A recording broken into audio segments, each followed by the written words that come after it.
13. The storehouses.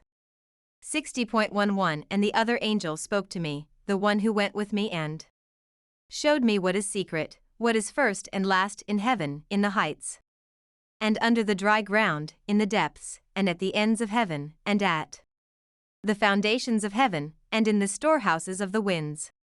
60.12 And how the spirits are distributed, and how they are weighed, and how the springs and the winds are counted according to the power of their spirit, and the power of the light of the moon, and the divisions of the stars according to their names, and how all the divisions are made. 60.13 And the thunder according to the places where it falls, and all the divisions that are made in lightning so that it may flash, and its hosts, how they quickly obey. 60.14 For the thunder have fixed intervals, which have been given to its sound, for waiting. And the thunder and the lightning are not separate, although not the same. Through a spirit the two of them move inseparably. 60.15 For when the lightning flashes the thunder utters its voice, and the spirit, at the proper time, causes it to rest, and divides equally between them. Because the storehouse of the times for their occurrence is like that of the 90 sand. And each of them, at the proper time, is held by a rein, and turned back by the power of the Spirit, and likewise driven forward, according to the number of the regions of the earth. 60.16 And the spirit of the sea is male and strong, and according to the power of its strength, the Spirit turns it back with a rein, and likewise it is driven forward, and scattered amongst all the mountains of the earth. 60.17 And the spirit of the hoarfrost is its own angel, and the spirit of the hail is a good angel. 60.18 And the spirit of the snow has withdrawn because of its power, and it has a special spirit, and that which rises from it is like smoke, and its name is frost. You've heard of elementals, right? You've heard of fairies, right? Those are from these, nothing else to put here. No really elemental spirits who are angels given task from God. Not myth, not demonic, not meant to be worshipped, but still shows a origin for the myths and legends. Also, 2 footnotes unrelated. Watch out for Amanda's killers. If you do not know, look into the soft white underbelly fiasco. NASA versus Wormwood. Do you think NASA is practicing blowing up Wormwood? They did the DART mission recently, and I had a feeling about it related to this. Revelation 8 verse 10 through 11 The third angel sounded his trumpet, and a great star, blazing like a torch, fell from the sky on a third of the rivers and on the springs of water. The name of the star is Wormwood. A third of the waters turned bitter, and many people died from the waters that had become bitter.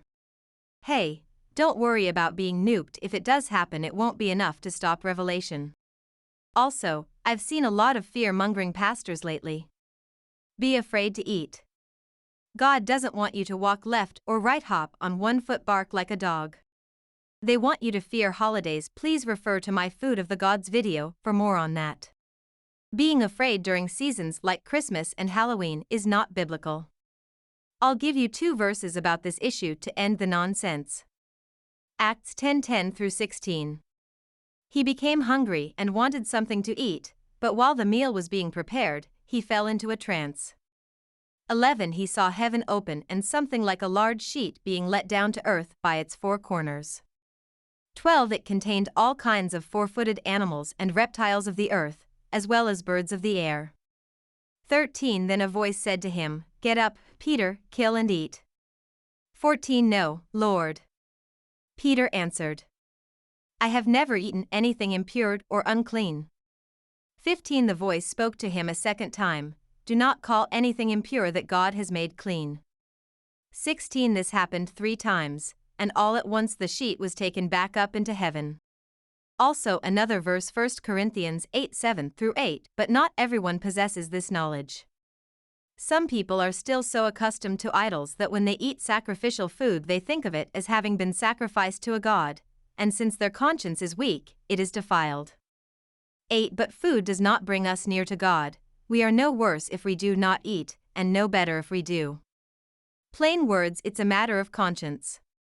Also, this does not mean celebrate, but do not fear or use it as an excuse to hate others. Now, I also saw a pastor chew out another pastor on live stream. It was sickening, but even worse, the church sided with the accuser of the brethren. You gross. We are not to do that.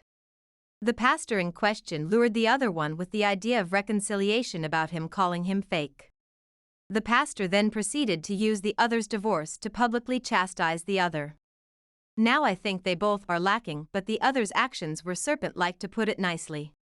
The Bible warns us of such men. Listen well, Romans 16 verse 17. I urge you, brothers and sisters, to watch out for those who cause divisions and put obstacles in your way that are contrary to the teaching you have learned. Keep away from them. Did you see the tags he uses on his video? Ugh, we know better. Hot topics, not ones God has told us to discuss. Trying to stay relevant instead of keeping in line with God. These new churches are acting like the Real Housewives. It's shameful and sinful. Bye-bye.